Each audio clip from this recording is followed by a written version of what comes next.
Oui, et moi je vais couper mon micro. Hmm. Bien, alors bonsoir à tout le monde. Ceci est notre cinquième séance du séminaire sur le transfert de l'école du réel, du transfert pour l'année 2022-2023. Et avant d'arriver en janvier, après les fêtes, à aborder cette question de la structure du transfert par rapport à l'imaginaire, au réel, au symbolique, on va ce soir continuer à approfondir à pas pas marqué ce que Lacan dit dans cette année 54, au moment où il a introduit, bien sûr, Euh, le symbolique. Jean-Michel, on ne vous entend pas. Enfin, en tout On cas, moi, je ne m'entend vous pas? entends pas. Je vous entends, moi. Là, vous m'entendez? Oui? Il faut que je recommence? Non, il n'y a que Julien qui n'a pas entendu, sans doute. Il n'y a pas D'accord, de problème.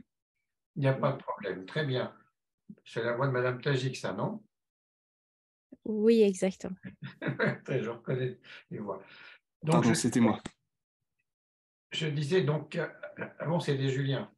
D'accord. Avant d'arriver à ce qu'on appelle la structure du transfert en janvier, là, on va ce soir encore approfondir cette question qui se bat entre l'imaginaire et le symbolique, où Lacan a introduit le symbolique. Ça va devenir très rapidement ce qu'on a malencontreusement appelé la primauté du symbolique, et ce qui va ensuite, plus tard, on va s'apercevoir qu'il n'y a pas de primauté du symbolique, puisqu'avec le nouveau roméen, réel, symbolique, imaginaire sont absolument équivalents. Mais là, on est dans une espèce de primauté du symbolique, on se bat entre symbolique et imaginaire. Lacan a construit son schéma optique qu'il va utiliser sous de diverses manières, à plusieurs reprises. Voici une version du schéma dit les deux miroirs, page 143. 143, je ne sais pas si ça se voit, vous pouvez vous référer à votre livre. Ça se voit à peu près là? Non, on ne voit pas. J'ai mis les deux miroirs. Page 143, vous le retrouvez aussi encore développé autrement, page 160. Vous voyez, de séminaire, voilà. Vous pouvez vous y référer, hein, 160.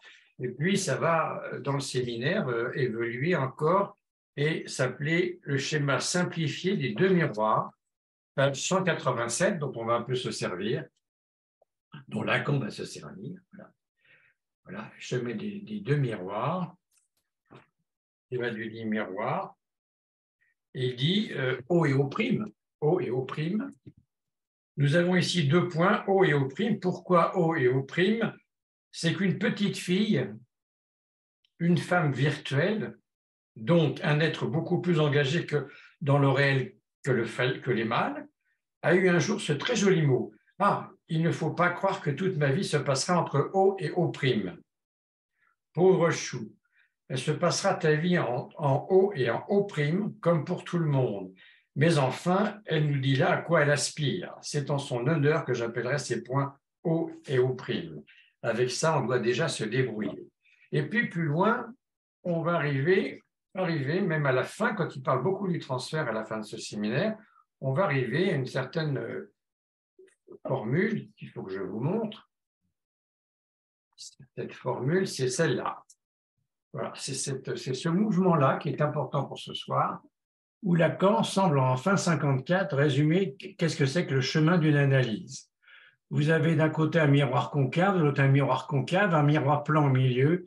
Vous avez deux points, les points O et O', et l'analyse, c'est tout cette spirale, le centrifuge, qui parle du sujet qui est à votre gauche et qui parle à l'analyse qui est à la droite, et ça va se rapprocher, se rapprocher, se rapprocher. Il ne faut pas que ça aille trop vite, dit Lacan, parce que comme il se réfère à Freud, quand ça va trop vite, le transfert est trop fort. Et qu'est-ce qui se passe quand le transfert est trop fort? Le sujet se tait.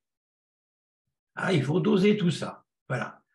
Il s'agit que pour le sujet qu'il aperçoive en O' son désir et qu'il arrive en haut à voir quel est son idéal, son moi idéal. Il construit son moi, il faut qu'il arrive à comprendre comment est fait son moi. Il peut le faire qu'en s'adressant à l'objet de son désir qui va lui répondre. Là, c'est plus l'objet de son désir directement, mais c'est l'analyste qui est à ce point-là en O'. Voilà, retenez ça, c'est ça pour simplifier, mais je vous incite, ceux qui n'ont pas lu, à lire ce séminaire 1 qui est vraiment très abordable et qui parle donc des écrits techniques de Freud. Bon, après cette petite introduction, on va donc aborder le sujet, comme ça vous ne serez pas surpris quand je parle de O et O', vous aurez une vague idée qu'il y a cette espèce de spirale qui résume en 54 pour Lacan ce qu'est le chemin d'une analyse. Donc, le séminaire 1, Dora, à nouveau, Dora, one more time, Dora. Et Jacques Lacan, donc, de revenir à nouveau sur le cas Dora. Donc, comme je vous le disais, il faut ici encore avancer pas à pas dans ce passage du séminaire, car il est pesé. Et essayons de recevoir la leçon de Lacan qui dit ceci. Je vais prendre maintenant un exemple qui vous est déjà familier, puisque je suis revenu 20 fois dessus, le cas Dora. Ce qu'on néglige dans l'analyse, c'est évidemment la parole. La parole comme fonction de reconnaissance. La parole est cette dimension par où le désir du sujet est authentiquement intégré sur le plan symbolique. C'est seulement lorsqu'il se formule, se nomme devant l'autre, que le désir, quel qu'il soit, est reconnu au sens plein du terme. Il ne s'agit pas de la satisfaction du désir, ni de je ne sais quel primary love. Alors, primary love, la référence qui vient de dire, là, Lacan avait précisé, page précédente, page 206, si vous voulez vous y référer, hein, je donne toujours les références. Quand on suit un séminaire de près, je donne toujours les références de l'édition. Lacan avait précisé, page précédente, page 206, à propos du Michael Balint, le psychanalyste que je pense que vous connaissez un petit peu de nom. Il avait dit, eh bien, Balint dit exactement ceci. Tout le progrès de l'analyse consiste dans la tendance du sujet à retrouver ce qu'il appelle l'amour primaire, primary love. Le sujet éprouve le besoin d'être l'objet de l'amour, des soins, de l'affection, de l'intérêt d'un autre objet, sans avoir, lui, aucun égard envers les besoins ou même l'existence de cet objet.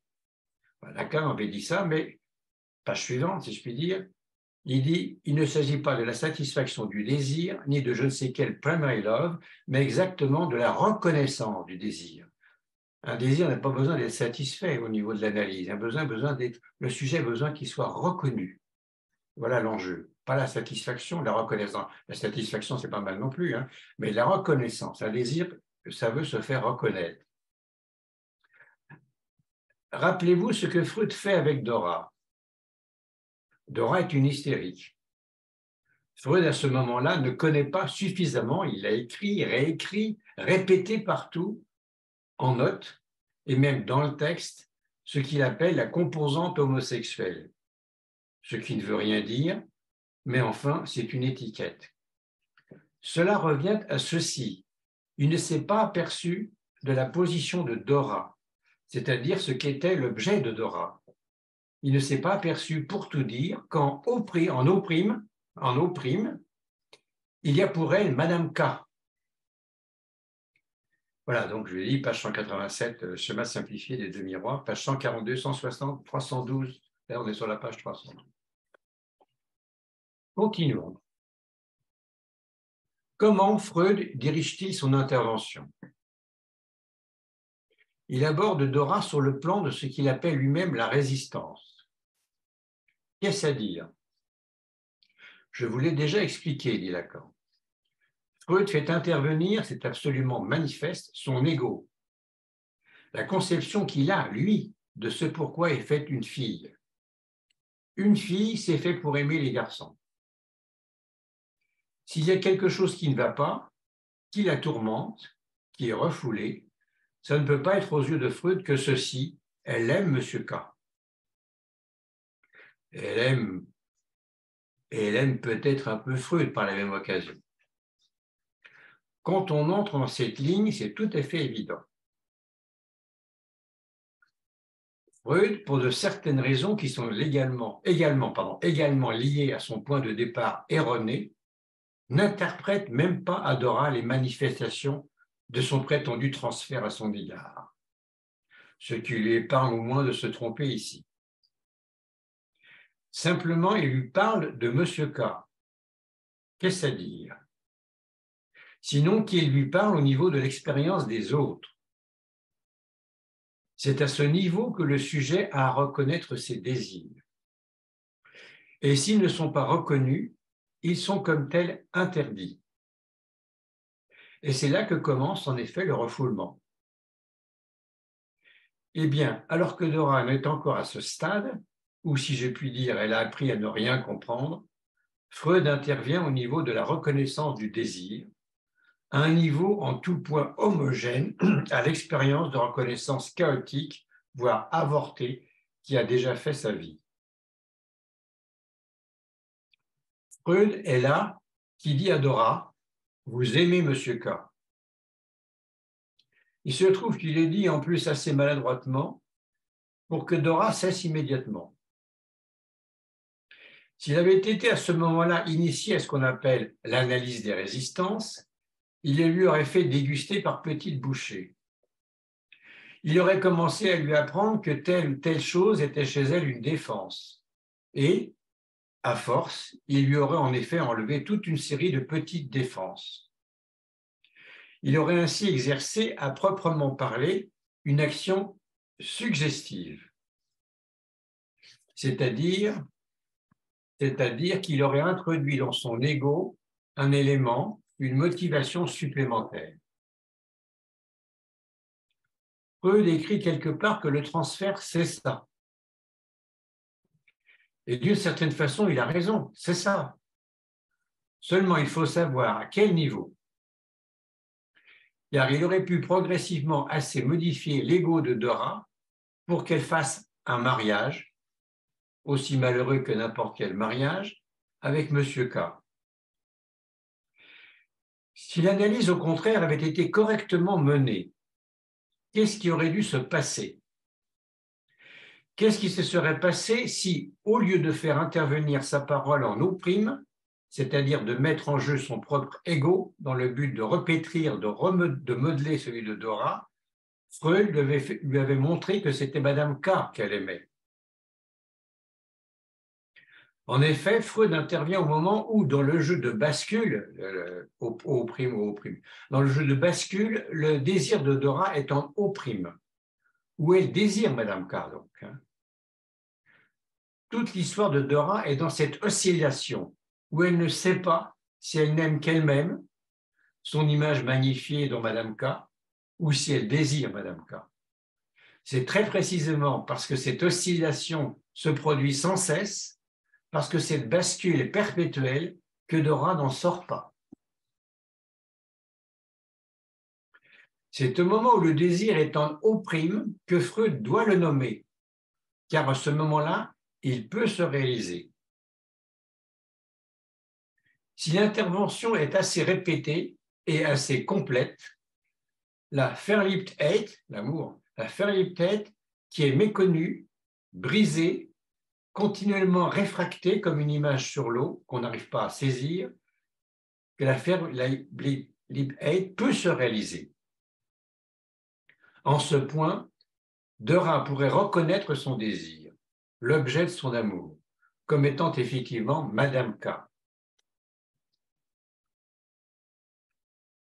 Lacan dit à cet endroit, c'est là une illustration de ce que je vous disais tout à l'heure. Si Freud avait révélé à Dora qu'elle était amoureuse de Madame K, elle le serait devenue effectivement. Est-ce là le but de l'analyse? Non. C'est seulement sa première étape. Et si vous l'avez loupé, ou bien vous cassez l'analyse, comme Freud, ou bien vous faites autre chose, une orthopédie de l'ego, mais vous ne faites pas une analyse. La référence, page 207-208, de ce que je viens de vous citer là. Avançons plus loin dans la séance. Si Freud était intervenu en permettant au sujet de nommer son désir, car il n'était pas nécessaire qu'il le nomme lui-même, il se serait produit en O' l'état de Verliebtheit, d'amour. Mais il ne faut pas omettre que le sujet aurait très bien su que c'était Freud qui lui avait donné cet objet de Verliebtheit. Ce n'est pas là que se termine le processus. Lorsque cette bascule est faite, par quoi le sujet, en même temps que sa parole, réintègre la parole de l'analyste, une reconnaissance lui est permise de son désir. Cela ne se produit pas en une fois. C'est pour ça qu'il y a plusieurs tours. C'est parce que le sujet voit cette complétude si précieuse qui s'approche, la complétude de son moi. C'est parce que le sujet voit cette complétude si précieuse qui s'approche qu'il va de l'avant dans ses nuées comme dans un mirage. Et c'est dans la mesure où il reconquiert son idéal Ich, son moi idéal, que Freud peut alors prendre sa place au niveau de l'Ich idéal, de l'idéal du moi. Voilà, il joue sur, vous l'avez dit la dernière fois, sur moi idéal, idéal du moi. Le moi idéal est imaginaire, l'idéal du moi est symbolique, chez Lacan. Voilà, nous voyons la complexité de la chose en ce printemps de 1954. Lacan dira, la première phase de l'analyse est faite du passage de O en O', de ce qui, du moi, est inconnu au sujet, à cette image, où il reconnaît ses investissements imaginaires. Voilà, il va construire son moi, il va rencontrer son moi. Il va voir de quoi son moi est fait, mais il faut un autre. Il faut un objet de désir, d'amour, mais il faut, à la place de cet objet, il faut qu'un analyste soit là. Nous voyons que ce premier temps mène à libérer ce que Lacan appelle le narcissisme sans frein et l'exaltation des désirs du sujet. Ce que Dora aurait pu atteindre et qu'elle n'a pas pu atteindre à cause de l'erreur de Freud et de son mal positionnement. Voilà, de son mal positionnement. C'est raté à cause de ça, le mal positionnement de Freud. Souvenons-nous aussi dans l'observation qu'on la voit, je cite, qu'on la voit abîmée en contemplation devant ce tableau, l'image de la Madone devant laquelle un homme et une femme sont en adoration. Référence page 209-210. En ce mois de mai 1954, Lacan nous dit que le psychanalyste occupe la place un temps de l'idéal Ich, du moi idéal, afin que le sujet construise son moi idéal. Il ajoute, pour autant qu'il fait son intervention au bon endroit, au bon moment, à la bonne place. Bon endroit, bon moment, la temporalité, bonne place. Être bien situé, ce que n'était pas Freud. Bien positionné. Pour autant qu'il fait son intervention au bon endroit, au bon moment, à la bonne place. Sacré conseil aux analystes. Mais ce n'est là qu'un premier temps, comme on l'a dit, du procès de la cure. Freud, avec Dora, même ce premier temps, n'y arrive pas. Ses interprétations sont inadéquates. Un stoppage, comme c'est le terme de Lacan, un stoppage en résulte, dit Lacan, donc, à la séance du 19 mai 54. C'est, dit-il, le mur mental, ça le bloque. Bon, puis ce sera, en cette fin de séminaire des écrits techniques de Freud, en cette fin de séminaire qui est toujours incandescente chez Lacan, c'est toujours en train de flamber, le repositionnement très net de la question du transfert dans le symbolique, qui est amorcé dès le 9 juin 1954 dans sa critique percutante de Balint, du Michael Balint, et ici de son texte de 1933 à Balint, On Transference of Emotions, sur le transfert des émotions, où ce dernier, Balint, remarque bien que des deux phénomènes fondamentaux dans la psychanalyse, dans l'analyse, la résistance et le transfert, voici les deux phénomènes fondamentaux. La résistance est à rapporter au phénomène du langage, tout ce qui freine, altère, retarde le débit ou bien l'interrompt complètement. Voilà, c'est ça la résistance. Mais ce qui est transféré, sont-ce bien des sentiments, des emotions, des émotions, existant à l'intérieur du patient?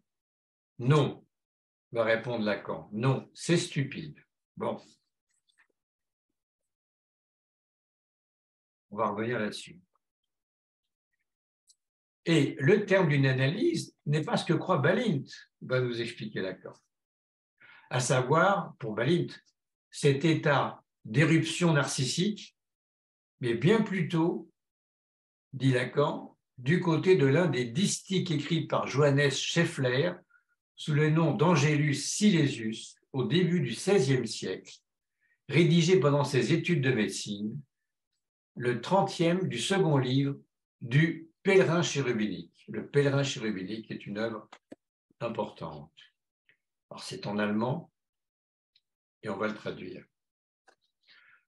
Zufall und Wesen, Mensch werde wesentlich, denn wann die Welt vergeht, so fällt der Zufall weg, das Wesen, das besteht. Donc ce distique est ainsi traduit: contingence et essence, homme devient essentiel, car quand le monde passe, la contingence se perd et l'essentiel subsiste. Voilà. Angelus Silesius, donc le Pèlerin chérubinique, Paris, édition Aubier, page 258. Alors, quel est le terme d'une analyse pour Lacan à cette époque? On est qu'en 54, si je puis dire.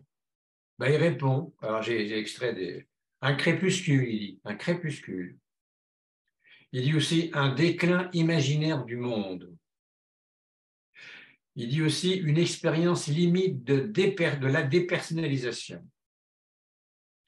Et il ajoute, c'est alors que le contingent dont on vient de parler, le contingent tombe, l'accidentel, le traumatisme, les accros de l'histoire, et c'est l'être qui vient alors à se constituer. Page 258 du séminaire. Alors le 16 juin, c'est un autre analyste, Nunberg, qui passe à la casserole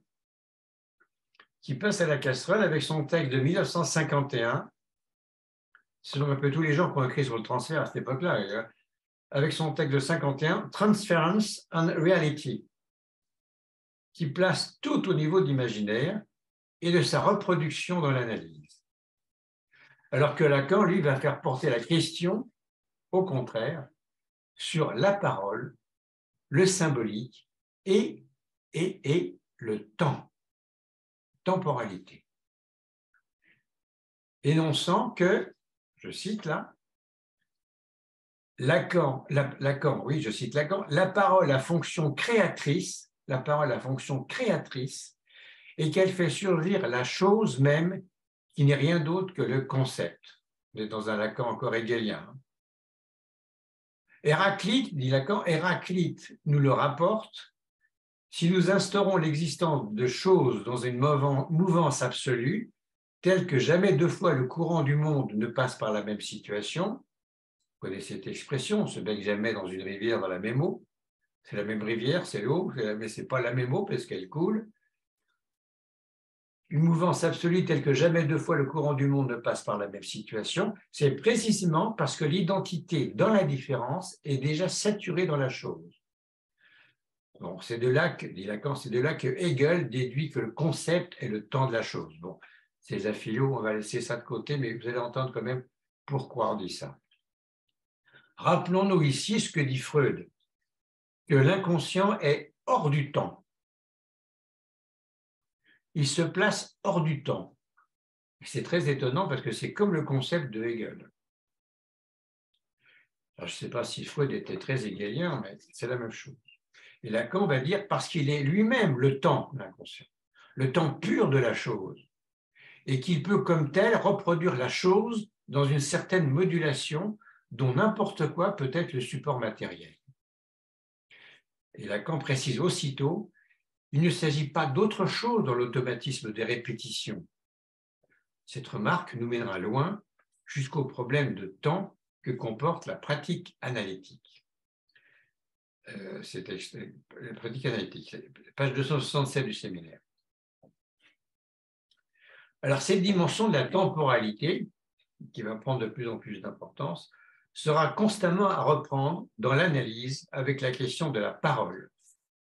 Parole et temps sont liés. Car l'élément temps, là je cite Lacan, l'élément temps est une dimension constitutive de l'ordre de la parole. Le dernier sens de la parole du sujet devant l'analyste, c'est son rapport existentiel devant l'objet de son désir. La parole est acte. Et, je cite à nouveau, c'est à l'acte même de la parole en tant que tel que nous sommes renvoyés. C'est la valeur de cet acte actuel qui fait la parole vide ou pleine. Oui, Lacan, à ce moment-là, la référence, mention est faite ici, je dis, de la parole vide du rapport de Rome des 26 et 27 septembre 1953. Vous savez, ce grand texte, le rapport de Rome, 26 et 27 septembre, qui s'appelle Fonction, qui est un texte fondateur, hein, Fonction et champ de la parole et du langage en psychanalyse, que vous trouvez dans les écrits au seuil 66, page 237-322. Fonction et champ de la parole et du langage en psychanalyse, qu'on appelle couramment le rapport de Rome, donc de 53. Là, quand il parle de parole vide et parole pleine, ça fait référence à ce grand texte. Il faut savoir aussi, pour les oreilles plus jeunes, que la parole vide ou la parole pleine, beaucoup plus tard, il va ficher en l'air, il va dire qu'il avait dit ça, mais il n'y a pas de parole vide, parole pleine. Bon, ce jour-là, en 54, il y a la parole vide, parole pleine. Il faut tout prendre, hein, chez Lacan comme chez Freud. Il ne faut pas dire oh, c'est dépassé. Ça a été dépassé, ça a été traversé, mais là, on est dans la parole vide, parole pleine. Et il ajoute Lacan, ce dont il s'agit dans l'analyse du transfert, c'est de savoir à quel point de sa présence la parole est pleine. Lacan va à cet endroit nous rapporter une précision. Il demande à quel moment apparaît dans l'œuvre de Freud le mot Übertragung, transfert. Et répond lui-même, comme d'habitude, hein, et répond lui-même, pas dans les écrits techniques, comme on aurait pu le croire, pas dans les écrits techniques de 1904 à 1919, pas à propos d'Aura, dont on est en train de parler. Il dit que c'est dans la trame de Tung de 1900, 7e partie, sous le titre « Psychologie des processus du rêve ». Voilà où apparaît pour la première fois le mot Übertragung. Puis il redemande à nouveau « Qu'est-ce que Freud appelle Übertragung » ? C'est, dit-il, le phénomène constitué par ceci que pour un certain désir refoulé par le sujet, il n'y a pas de traduction directe possible. Ça, c'est important. Il n'y a pas de traduction directe possible. Ce désir du sujet est interdit à son mode de discours et ne peut se faire reconnaître. Pourquoi ? C'est parce qu'il y a parmi les éléments du refoulement quelque chose qui participe de l'ineffable. Il y a des raisons essentielles qu'aucun discours ne peut exprimer suffisamment, sinon dans ce que j'appelais tout à l'heure l'entre les lignes, page 269. Et Lacan va progresser, il progresse dans cette séance, et nous le suivons, nous progressons avec lui. Qu'est-ce que nous dit Freud dans sa première définition du Übertragung ? Il nous parle des Tagesreste, des restes diurnes, qui sont, dit-il, désinvestis du point de vue du désir. Ce sont, dans le rêve, des formes errantes qui, pour le sujet, sont devenues de moindre importance et se sont vidées de leur sens. C'est donc un matériel signifiant. Le matériel signifiant, qu'il soit phonématique, hiéroglyphique, etc., est constitué de formes qui sont déchues de leur sens propre et reprises dans une organisation nouvelle à travers laquelle un sens autre trouve à s'exprimer. C'est exactement ça, dit Lacan, que Freud appelle Übertragung, transfert. Le désir inconscient, c'est-à-dire impossible à exprimer, trouve moyen de s'exprimer tout de même par l'alphabet, la phonématique des restes du jour, eux-mêmes désinvestis du désir. C'est donc un phénomène de langage comme tel. C'est à cela que Freud donne la première fois qu'il emploie, dit Lacan, le nom d'Übertragung. 15, page 269-270. Les citations.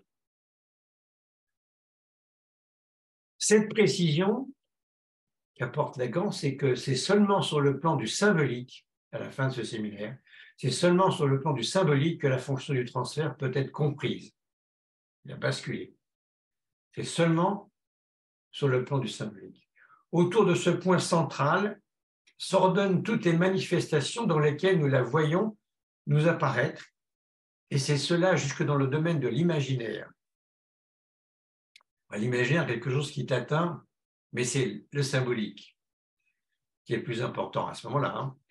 Pour le faire saisir, je n'ai pas cru pouvoir mieux faire que de mettre l'accent sur la première définition du transfert donnée par Freud.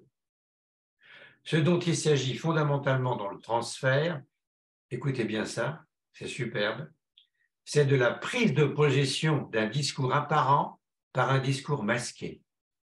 Qu'est-ce qui c'est fondamentalement dans le transfert? C'est la prise de possession d'un discours apparent par un discours masqué, le discours de l'inconscient. Ce discours s'empare de ces éléments vidés, disponibles, que sont les tags restes, et de tout ce qui, dans l'ordre du préconscient, est rendu disponible par un moindre investissement de ce besoin fondamental du sujet qui est de se faire reconnaître. C'est dans ce vide, dans ce creux, et avec ce qui devient ainsi des matériaux que s'exprime le discours secret, profond. Nous le voyons dans le rêve, mais nous le retrouvons aussi dans le lapsus et dans toute la psychopathologie de la vie quotidienne. C'est à partir de là que nous écoutons celui qui nous parle. Voilà.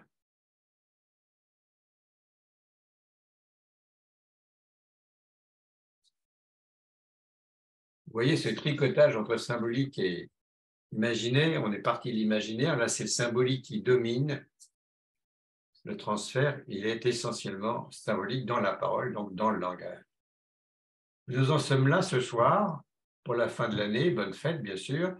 Mais en janvier, on aboutira, encore dans ce séminaire numéro 1, on aboutira à quelque chose d'autre qui va être au fond la théorisation, qui va être ce que j'ai appelé tout à l'heure la structure, ou ce qu'il appelle d'ailleurs la structure du transfert.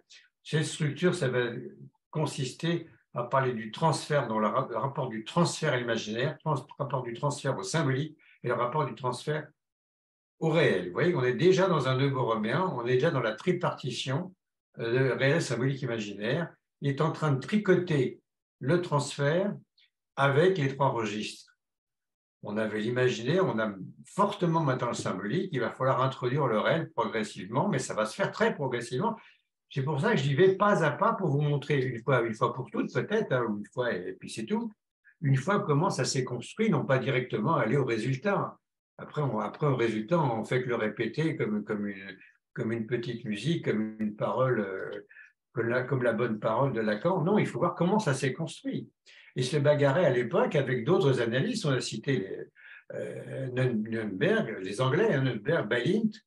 On a cité ces psychanalystes qui avaient, dans les années 50, c'était plus l'Allemagne, c'était plus l'Autriche, c'était les années 50, c'était l'Angleterre, c'était l'école anglaise. Comment l'école anglaise, il est contre l'école anglaise qui part complètement du côté de l'imaginaire, complètement imaginaire. Même Balint, qui est un grand analyste, hein, même Nürnberg aussi. Il part complètement de l'imaginaire. Là, quand on dit c'est pas ça, c'est pas de ce côté-là, c'est du côté symbolique, la parole. Voilà. Il s'oppose complètement à ses contemporains. Il faut voir que c'est bagarre que ça peut être à ce moment-là. Donc voilà, il faut que je me taise un petit peu, si on veut un petit peu parler. Oui, ben voilà, c'est une demi-heure un petit peu dépassée. On a une petite demi-heure.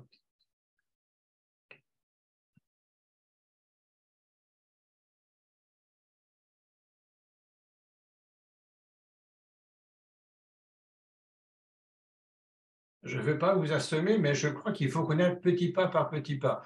Sinon, ça n'a pas d'intérêt de donner directement les formules de Lacan des années 80. il faut qu'on voit comment ça s'est construit. Vous voyez, il se sert du schéma optique, il a construit.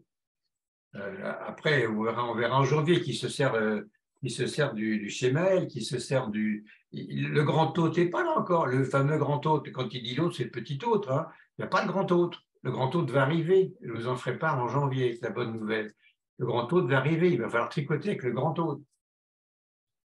Donc, c'est une théorie qui avance en fonction des concepts qu'il avance lui-même, en fonction de ce qui se passe dans le milieu analytique, et puis en fonction de ce nouveau paradigme qu'il est en train de construire, réel, symbolique, imaginaire. Tout ça tient compte de tous ces paramètres. La théorie n'avance pas comme ça, ce n'est pas le génie de Lacan, voilà, il avance d'une manière un peu dialectique d'ailleurs. Hein. Un coup c'est l'imaginaire, un coup c'est le symbolique. Qu'est-ce qu'il va faire du réel? Il va revenir des fois à l'imaginaire. Dans son œuvre, il va revenir beaucoup à l'imaginaire, mais ce n'est pas le même imaginaire. Voilà, je me tais un petit peu pour qu'on se parle un peu. Il faut qu'on se parle quand même. Hein. L'analyse, c'est se parler. Qu'est-ce qu'ils font ces deux-là? Ils se parlent. Die Frage der Laienanalyse, 1926. La réponse à l'administrateur. Qu'est-ce que vous faites dans cette chambre-là? La porte fermée, c'est louche, c'est tout de suite sexuel. Eh bien, qu'est-ce qu'ils font ces deux-là? Ils se parlent. Ah bon, c'est tout, ils se parlent, comme disent les gens aujourd'hui. Mais c'est parole, c'est tout. Parole, c'est pas de médicaments, pas d'exercice à faire ce soir. Mais je vois que Madame Trémolo veut dire un mot, alors je me tais. Oui, j'avais une question par rapport à la fin de l'analyse. Bon. Quand vous relevez que c'est en faisant le lien avec Angelus Silesius, que c'est une expérience à la limite de la dépersonnalisation, quand c'est alors le contingent, l'accidentel, le traumatisme qui tombe, alors l'être vient à se constituer. C'est-à-dire qu'il s'agit d'une, je ne sais pas comment dire, quel terme utiliser, mais une disparition du moi finalement. Et puis, quelque chose du moi et puis du soutien de l'idéal du moi et même du moi idéal qui sont, je ne sais pas quel terme utiliser, évaporés ou dissous, je dirais. Oui, ce n'est pas ces termes qu'il emploie à ce moment-là, mais oui, c'est quelque chose de ce côté-là, oui. La contingence se perd et l'essentiel subsiste. Ça, c'est Silesius. Ça, c'est pèlerinage chirurgique, oui, c'est Silesius. Oui, la Je contingence. m'anticipe un petit peu, c'est-à-dire que si on met l'idéal du moi du côté du symbolique, le moi idéal du côté de l'imaginaire, ça veut dire que tout ce qui reste finalement, c'est le sujet dans le réel. Et puis, Ça va aboutir à ça, oui, mais ce n'est pas là encore. Mais c'est pas là encore. Mais alors, comment est-ce qu'on n'est pas déprimé là-dedans? Quand on n'a plus le soutien de… Voilà. Et qu'on n'a plus que son propre réel à supporter finalement, sans le soutien de l'imaginaire et du symbolique. Moi, ça me pose question quand même. le soutien du symbolique, si, quand même, puisqu'on a la parole. Ouais. Mais ça montrera que ce n'est pas suffisant. Cette fichue question du réel qui est très embarrassante. Puisque le réel n'est pas imaginable et n'est pas symbolisable. Alors où il est ce réel? Il est pourtant là. Alors quel dégât il fait? Qu'est-ce qu'on peut faire? Comment on peut border ce réel? Comment on peut le nouer? Voilà. Il ne faut pas l'ignorer. Et là, il est en train de contourner, comme tout le monde le fait pendant des années. Il va bien l'aborder un jour. On n'en est pas tout à fait là. On est là à dire c'est le symbolique qui prime. Ce n'est pas le symbolique qui prime. Ça sera, entre symbolique et imaginaire, ça se renvoie, ça se tricote, ça se dialectise. On sent bien qu'il manque un troisième terme qui cite, mais il n'en fait rien pour l'instant. Voilà. Il n'en fait rien. Il n'en fait rien. Il va être obligé d'en faire quelque chose. Et comment il va être obligé? On va voir la naissance de tout ça. Hein, on va voir la naissance. Il va en passer par un tas de détours. On n'a encore pas fait le séminaire, le numéro 2 sur le moi, justement. Puis les séminaires suivants, et puis sur le transfert qui va se faire en février-mars, sur le transfert lui-même. Puis après, ça sera balayé ensuite, puisqu'on va arriver au neuroraméen. Moi, enfin, peut-être pas vous, mais j'espère, mais moi, je trouve ça passionnant de voir comment la naissance de la psychanalyse, dite lacanienne, mais la naissance de la psychanalyse moderne se fait séance par séance. Bon, là, si vous pouvez le lire pendant vos vacances, ceux qui ne l'ont pas lu, c'est formidable, parce que c'est très compréhensible. Ce n'est pas le Lacan des années 75-80, c'est un Lacan, vous pouvez lire les 320 pages, 318 pages, en plusieurs semaines, en 15 jours, en 3 semaines. Ça peut se lire, c'est passionnant. Vous allez rencontrer des choses passionnantes de la technique, de la pratique. Comment faire dans la pratique, c'est pas hautement intellectuel, c'est de la pratique. Pour ceux qui font peur de la philosophie et tout ça, non, c'est formidable. C'est peut-être le séminaire le plus simple à lire. Voilà. Le plus simple pour lire pour tout le monde qui n'est pas lacanien de base. Alors, quand je vous quitte là, je vous quitte sur vraiment, tout est symbolique. Le plus important, c'est le symbolique. C'est le symbolique, pas le symbolisme, le symbolique, c'est-à-dire la parole et le langage. Mais c'est le moment de ce rapport de Rome. Hein. Rapport de Rome, 27 septembre 53, là, on est en 54. Septembre 53, c'est l'année 53-54. On est en juin 54. Il est encore en plein dans Hegel, du point de vue philosophique. Il était, oui, c'est ça, dans Hegel, dans la dialectique. On a déjà cité la dialectique tout à l'heure avec Dora. Et puis, en 51, et là, on est en 54, il est encore dans Hegel, mais il est dans ce rapport de Rome. La parole. Le rapport de Rome, c'est un des textes fondamentaux du lacanisme. Hein. Le rapport de Rome, c'est le premier. Après, il y en a un deuxième, il y en a un troisième qui s'appelle la troisième, justement. Ce sont des textes fondamentaux. Rapport de Rome 1, 2 et 3. Ce qu'il a dit d'ailleurs à Vienne, ce qu'il a dit là à Rome, ce sont des textes, c'est marrant parce que les textes fondamentaux, il va les dire à l'étranger. Au début, comme ça. Hein. Je peux poser une autre question, mais sans vouloir monopoliser la parole, je ne sais pas. Mais je suis assez frappée par ce rapport que Lacan fait entre le texte d'Angelus Sillius et la fin de l'analyse, parce que finalement, là, ce dont parle cette phrase du distique 30, là, c'est un peu la nuit de l'esprit dont parlent les mystiques. Oui. C'est ce que d'autres ont théorisé comme le crépuscule des mystiques. Enfin, moi, ça m'épate quand même qu'il fasse un rapprochement entre la position mystique et puis la fin de l'analyse. Enfin, je veux dire, en tirant la couverture jusque-là, c'est épatant, je trouve. Enfin, je trouve ça vraiment... Ça vous surprend. Hein. C'est très bien d'être surpris par Lacan. Ou de lacanienne, c'est très bien. C'est très bien, oui, oui. Oui, oui. Contingence et essence. Contingence se perd, tombe, et l'essentiel subsiste. Subsiste, hein. La subsistance.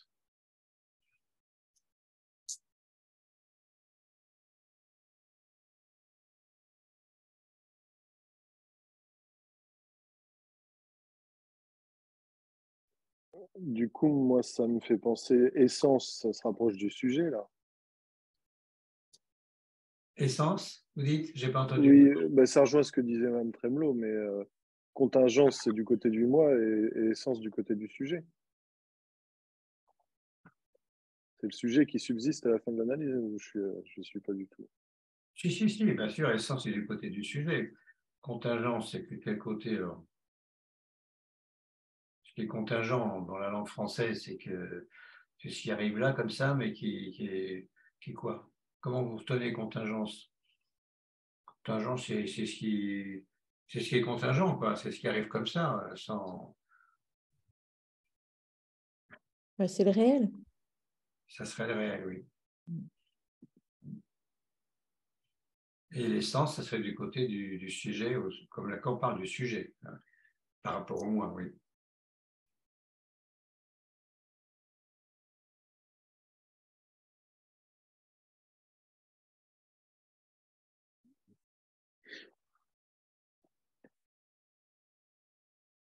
pour ça que juste après, il parle du terme d'une analyse qui est un crépuscule, un déclin imaginaire du monde. Voilà, cette phrase-là est importante.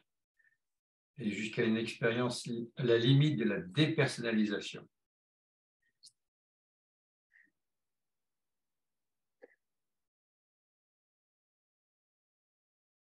Déclin imaginaire du monde, ça c'est pertinent, c'est pas mal.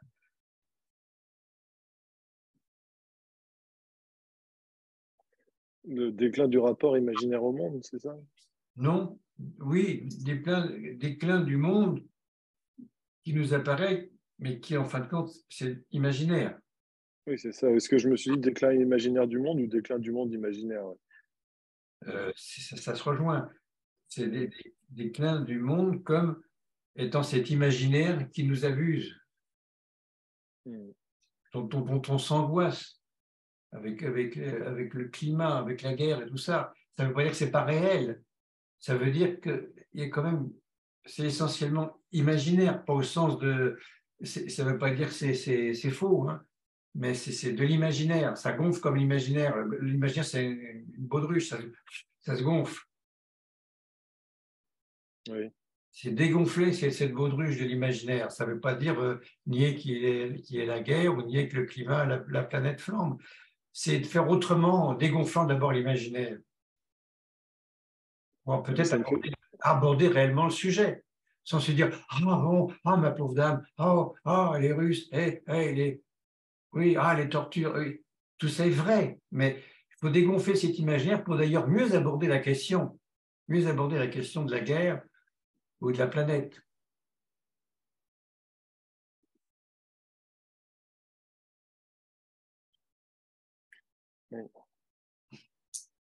Oui. Ça me fait penser à un livre pour enfants que j'ai là où les moutons se jettent dans le vide parce qu'ils voient une image de loup, mais il n'y a pas de loup.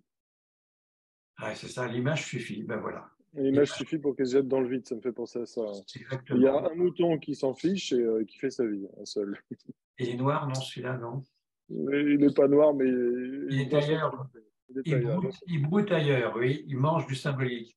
Alors que cela, l'image, et puis que les moutons, quand il y en a qui sautent, ils sautent tous, ces cons-là, et puis voilà, c'est les humains, oui, qui sont les moutons, oui. Parce qu'il a vu une image, il n'a même pas été vérifié si cette image était un réel. L'image suffit. Mais dans le monde des animaux, des mammifères, l'image suffit.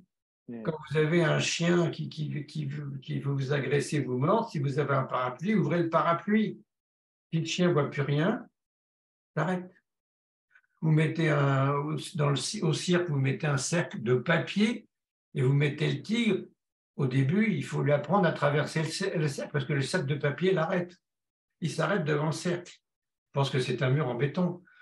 Puis quand on lui montre qu'il peut traverser, ça amuse les enfants au cirque. Mais le tigre, il traverse le cercle. Mais naturellement, le tigre, il ne bougera pas dans le cercle.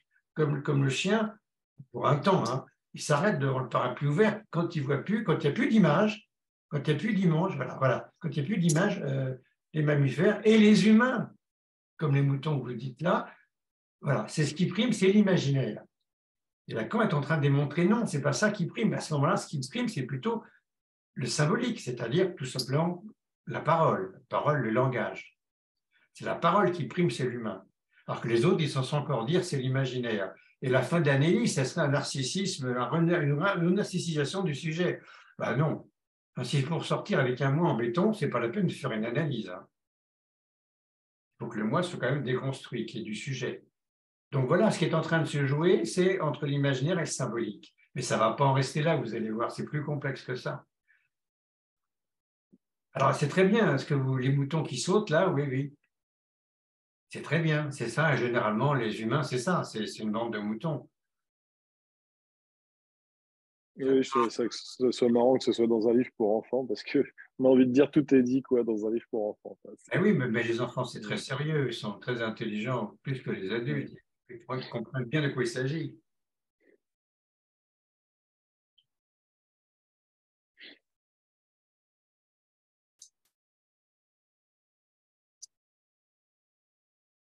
Ça a l'air de vous intéresser ce qu'on dit quand même alors. C'est une contrainte de venir à 20h30, même par visio, plus les 3 semaines, mais je crois que vous allez peut-être revenir quand même, non? Pour voir la suite. Il y a une suite, je vous promets, il y a une suite. Hein. Mais maintenant que vous êtes rodé, si je puis dire, vous n'êtes plus en rodage, vous êtes rodé, vous entendez ça et vous ne respectez pas du tout. Hein. C'est du lacanisme pourtant. Pour ceux qui ne sont pas à 100% lacaniens, c'est du lacanisme. Vous êtes en train de voir comment naît cette question du transfert chez Lacan. Et au fond, quand on l'aura dite, vous verrez qu'elle est quand même très différente de Freud. Et Freud était l'inventeur, hein, l'explorateur. Et chez Lacan, il ajoute quelque chose qu'on ne trouve pas chez les autres de l'époque. On ne trouve pas. On ne trouve pas cette sortie de l'imaginaire. Dire que la fin d'analyse, c'est le narcissisme, quand même. Un type comme Balin, c'est un type pourtant intelligent. Vous savez, il a fait bien d'autres trucs, hein, Balin. C'est pas un analyste lambda. Nürnberg non plus, on le connaît moins bien en France, mais ce sont des grands analystes aussi. Mais ils sont plantés dans l'imaginaire. Si la sortie de l'analyse, c'est l'imaginaire, ben non, ce n'était pas la peine d'y rentrer parce qu'on est déjà dans l'imaginaire avant d'y rentrer. La névrose, c'est quand même quelque chose qui vous bloque un sujet parce qu'il est dans l'imaginaire. Il s'imagine ne pas être aimé, il s'imagine ne pas pouvoir aimer, il s'imagine l'obsessionnel, il s'imagine pas. Et l'hystérique, et vous l'a dit pour Dora, hein, est en train de se balader. Est-ce qu'elle désire Madame K? Est-ce qu'elle aime Monsieur? Est-ce qu'elle désire Monsieur K? Est-ce qu'elle désire Madame K? Elle est toujours en train de se balader. C'est ça l'hystérie, c'est toujours en train de. Elle ne sait pas ce qu'elle désire. L'obsessionnel, lui, le désir, c'était peut-être bien avant, mais là, c'est foutu, quoi. C'est foutu, c'est un mort-vivant. Alors, entre un mort-vivant, que l'obsessionnel et l'hystérique, c'est pas stable, ils ne vont pas rajouter l'imaginaire là-dessus, ils en souffrent déjà. Voilà pourquoi Lacan, je ne suis pas Lacan, je suis Lacan parce que c'est un génie de l'analyse. Et je m'en fous du personnage et de tout ce qu'on peut raconter. Moi, ça m'a construit parce que je trouve qu'il y a une théorie extraordinaire qu'il faut reprendre parce qu'on n'a pas tout compris. Il faut le lire pour ceux qui ont beaucoup travaillé Lacan, qui ne sont pas que des gens de l'école de la cause. Hein. Il n'y a pas que Miller hein, qui comprend Lacan.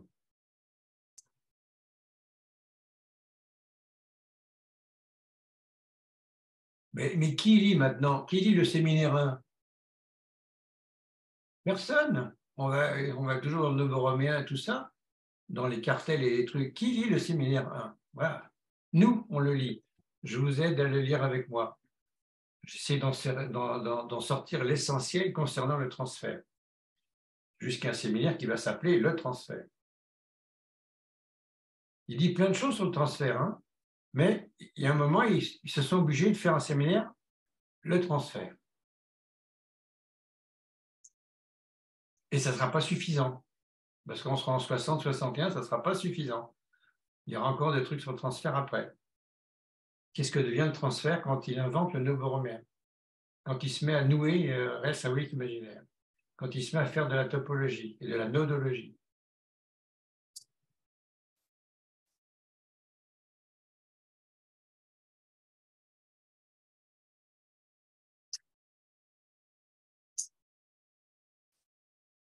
Des petites questions ou des petites remarques, des remarques. On peut se parler simplement, hein. Il n'y a pas de notes. Hein.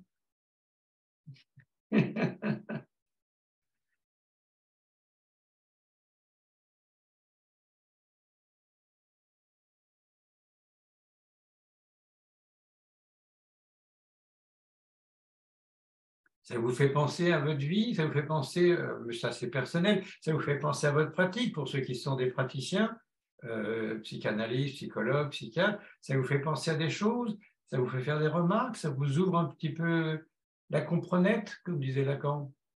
Il disait ça à Jean-Bertrand Pontalis, qui a retenu ça tout le temps, que alors ça vous l'ouvre la comprenette. Pontalis imitant Lacan, Jean-Bertrand Pontalis.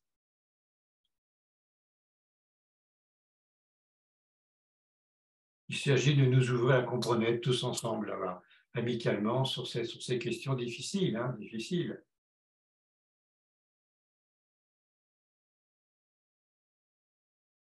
Quand on touche au transfert, on touche à la résistance. Quand on touche au transfert, on touche voilà, la pulsion, on touche au sujet, on touche à tout, quoi. D'un seul coup, la psychanalyse, tout vient. Quand on tire dessus, tout vient. Mais on a une colonne vertébrale qui s'appelle le transfert. Au mois de juin, il faudra dire qu'est-ce qu'on hérite de ces théories de Freud et de Lacan et d'autres. Qu'est-ce qu'on hérite? Quelle est notre théorie du transfert? Quelle est la théorie à Paris, en France? Quelle est la théorie qu'on partage avec nos collègues, lacaniens ou non? Qu'est-ce qu'il en reste du transfert? Est-ce qu'on a la même théorie ou est-ce que c'est complètement différent? On peut peut-être s'apercevoir que personne n'a la même théorie du transfert, ce qui est sans doute assez vrai. Il n'y a pas de contre-transfert, il y a le transfert. Les deux sont dans le même chaudron, analysant et analyste. C'est le transfert. Qui est le premier qui a commencé? On ne sait pas trop. Hein. J'espérais bien que ce soit l'analyse d'ailleurs, au bout d'un moment dans la théorie. Mais tous les deux, dans le transfert, c'est les deux. C'est les deux comme Lacan prendra le symbole, le symbolon grec, où, pour les gens, pour se reconnaître, il n'y avait pas de téléphone portable, pour se reconnaître, chacun avait un bout de tesser, un bout de poterie cuite, cassé, et quand on se rencontrait, est-ce que c'est bien toi que je dois rencontrer? Il sortait le bout de tesser, le bout de poterie, l'autre sortait l'autre bout de poterie, hop, ça s'enclenchait l'une dans l'autre, ça s'emboîtait. Ah oui, c'est bien toi que je dois rencontrer. Voilà. C'est ça le symbolon, le symbole. Voilà. Alors, pourquoi je disais ça?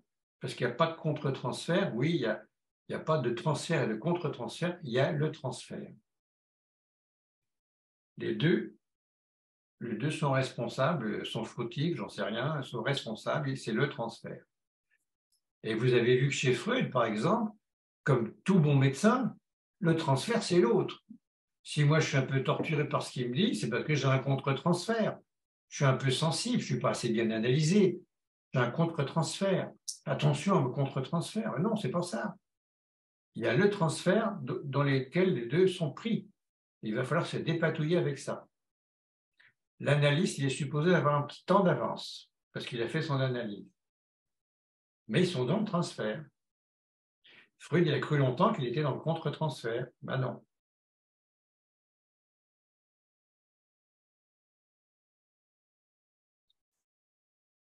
Le transfert, c'est quelque chose de partagé entre tous les deux. Et quand il est plus partagé, ben, les gens s'en vont. Ce qui posera un problème pour la passe, hein, le désêtre et la désubjectivation.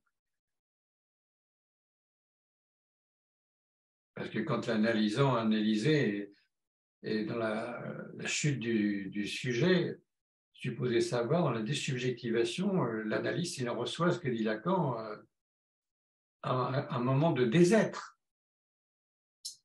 C'est comme une séparation amoureuse, hein, c'est grave, voilà. Un moment de désêtre, désubjectivation du côté analysant, désêtre. Désubjectivation, c'est-à-dire que voilà, le sujet est plutôt le moi, tombe, et du côté analyse, désêtre, c'est-à-dire qu'il y avait une espèce de faux être d'analyse, et ce faux être s'effondre. Et c'est un moment de dépression qui peut être difficile après 10 ou 15 ans d'analyse. Voilà. C'est comme un couple qui se sépare. Hein. Il y a un moment difficile. Mais ce qui prouve bien qu'il n'y a qu'un transfert, c'est entre les deux. Il n'y a pas de contre-transfert. Je suis contre toi. Tout contre.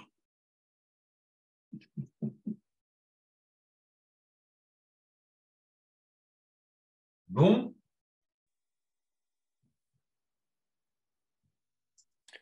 Bon, Jean-Michel, excusez-moi, je ne mets pas l'image parce que j'ai la grippe. Bon, je ne suis pas présentable. Dites-moi, oui, c'est des êtres ou des aides? Non, des êtres. Des êtres. Oui, il tombe de son être. C'est un faux être, hein, l'être analyste, qui n'existe pas, mais qui a existé pendant tout le temps de l'analyse, une espèce d'être, hein, du côté imaginaire, justement. Mais l'analyste y croit des fois un petit peu trop. Et donc, il y a un désêtre, ça s'effondre. Il ne faut pas s'effondrer complètement, il faut être bien analysé pour ne pas s'effondrer dans une dépression. C'est arrivé chez des analystes. Voilà. D'accord, merci. Des êtres, il était dans un être, bon, bien sûr, comme tout être, Lacan n'acceptait que le par-l'être. Il dit le sujet humain, il n'y a pas d'être, sauf par la parole. Par la parole, il y a un être. Il appelle le par-l'être. Il nous appelle tous des par-l'êtres. Mais c'est là qu'il y a un peu d'être. Sinon, l'analyse, c'est un faux être, bien sûr. Et là, ça s'effondre à ce moment-là, quand l'analysé dit « Bon, bah, salut, merci, hein, ça fait 15 ans qu'on est ensemble, mais moi, ça va très bien, salut. » Et c'est l'analyse qui prend tout dans la figure, là, qui risque de s'effondrer. Et c'est d'ailleurs un des sujets de la passe, ça. C'est pour ça qu'il n'y a qu'un seul transfert. Depuis 60, je suis d'accord. Et les autres, ils continuent à l'SPP. Hein. Ils continuent avec le contre-transfert. Ils n'en sont pas encore arrivés jusque-là. Le transfert, c'était Freud, la théorie. Mais eux, ils abordaient le transfert par le contre-transfert. Il faut aussi rappeler l'histoire un peu comme ça. Hein. Donc Lacan, il a repris la question par le transfert, pas le contre-transfert. C'est pour ça que les gens qui sont issus de la SPP ont toujours ce mot à la bouche, mon contre-transfert, il faut que je fasse attention au contre-transfert. Voilà. Non, il me semble, enfin moi je suis plutôt pour Lacan, il y a le transfert. Le transfert. Et même, on dira ça plus tard, mais on était jusqu'à dire, côté lacanien, que le premier transfert, c'est bien celui de l'analyste. Voilà le grand responsable. Enfin, on verra ça en détail, parce que c'est un peu malvenu de le dire comme ça, parce qu'il faut l'étayer, il faut voir dans la suite de l'exposé, il faut voir comment on en arrive à ça. Un transfert, c'était le patient, comme tout bon médecin le pense. Moi, j'y suis pour rien. Ah, si j'ai des sentiments, ben, c'est le contre-transfert. Puis après, le contre-transfert. Puis après, le transfert, c'est les deux. Et puis à la fin, c'est qui le transfert? Qui a commencé le tac au tac là?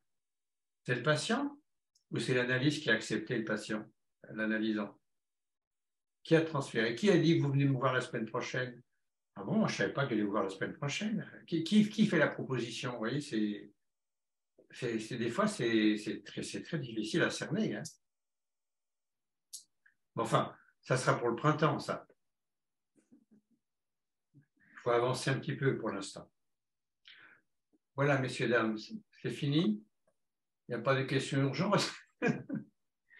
Alors, on était combien ce soir-là? 22, la 21. 21, c'est pas. Oui, on a été 22 à un moment, et puis il y a une personne qui est repartie, ou je ne sais pas. Un problème de connexion, peut-être. Il faut que ça se maintienne. Là, parce qu'on a encore, on sera à la moitié au mois de janvier, pour la rentrée du 5 janvier, donc. On sera donc sur la structure du transfert, toujours dans ce séminaire. Si vous voulez le feuilleter ou le lire ou lire la fin, c'est surtout la fin, il reparle du transfert, les derniers chapitres. Essayez de parcourir un peu, de picorer là-dedans, de grappiller, parce qu'on va reprendre encore le séminaire 1. Février, ça sera le séminaire 2, le mois. Il parle très peu du transfert, sauf dans les virages. Voilà, on est d'accord? Merci beaucoup et bonne fête de fin d'année à tous. Voilà, bonne fête de fin d'année aussi à vous tous. Et M. Philippe Moni va nous enregistrer tout ça? Oui. Oui, et le mettre sur YouTube, oui. Voilà. Dans 24-48 heures, c'est sur YouTube. C'est ça, là, oui. Voilà. Merci beaucoup d'avance. Et donc, bonne fête à tout le monde. Et au 5 janvier, si je ne vous ai pas trop cassé la tête. Merci. Merci. Merci beaucoup. Bonsoir. Bonsoir. Bonsoir. Merci beaucoup. Merci. Bonne fin d'année. Bonsoir, madame. Je reconnais madame Taji. Madame Bonne soirée. À la voix. Merci. Au revoir. C'est symbolique. On reconnaît les gens que je connais, bien sûr. Je connais à la voix. Pas la peine de la voilà. Bonne soirée. Merci beaucoup. Merci. Bonne soirée. Merci. Au revoir. Au revoir.